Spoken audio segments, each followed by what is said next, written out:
Welcome to The Gavel, your weekly Denver City Council wrap-up. Here's what happened this week.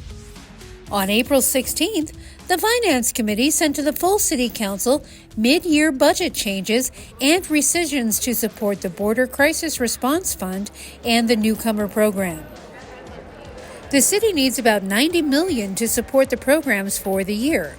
About $50 million would go to shelter and housing, about $10 million would go to supportive services, and the rest would be spread out over case management, workforce training, and transportation. Denver's Finance Department needs to make changes to the budget to accommodate these new programs and services. Almost $20 million would be saved from job vacancies. Although the city will not cut any jobs, it will continue to freeze hiring for most positions this year. About $9.5 million would come from capital funds, which would be used for shelter repairs and the potential purchase of congregate shelters. Other sources of funding are a reduction in services and supplies, technology projects, and shifting funds from the general fund to other sources.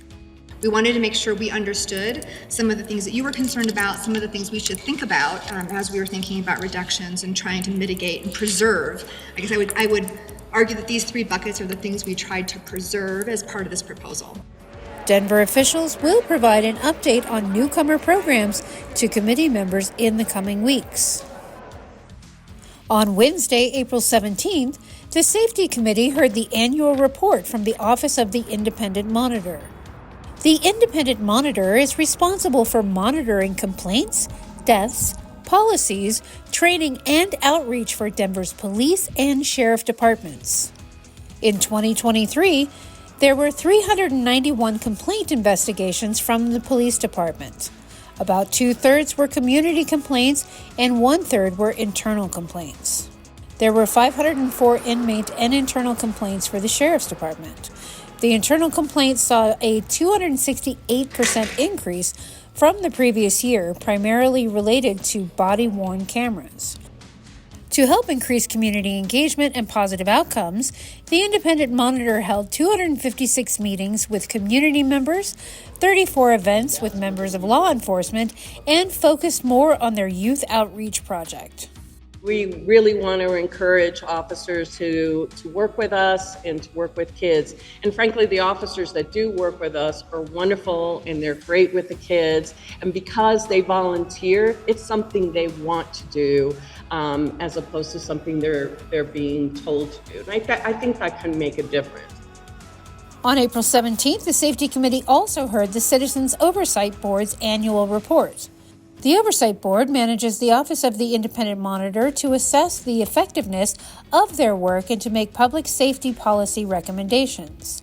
During the previous year, the board saw over $17 million paid out to settle lawsuits related to public safety departments, issued body cameras to all sheriff deputies, built out new online dashboards with up-to-date data, and helped monitor Mayor Johnston's House 1000 program.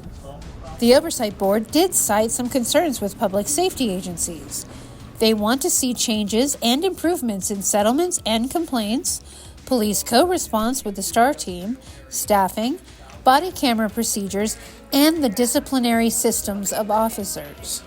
We have been talking with Department of Safety for a number of years about a public-facing complaint module so that if I submit a complaint to the department, I can follow up and understand where that is in a process, and I have transparency. We hear often from people that, you submit a complaint, you don't know how it's going. It could be months before you hear anything, or if you hear anything at all. Check out the links in the description for more information on the Office of the Independent Monitor and the Citizen Oversight Board.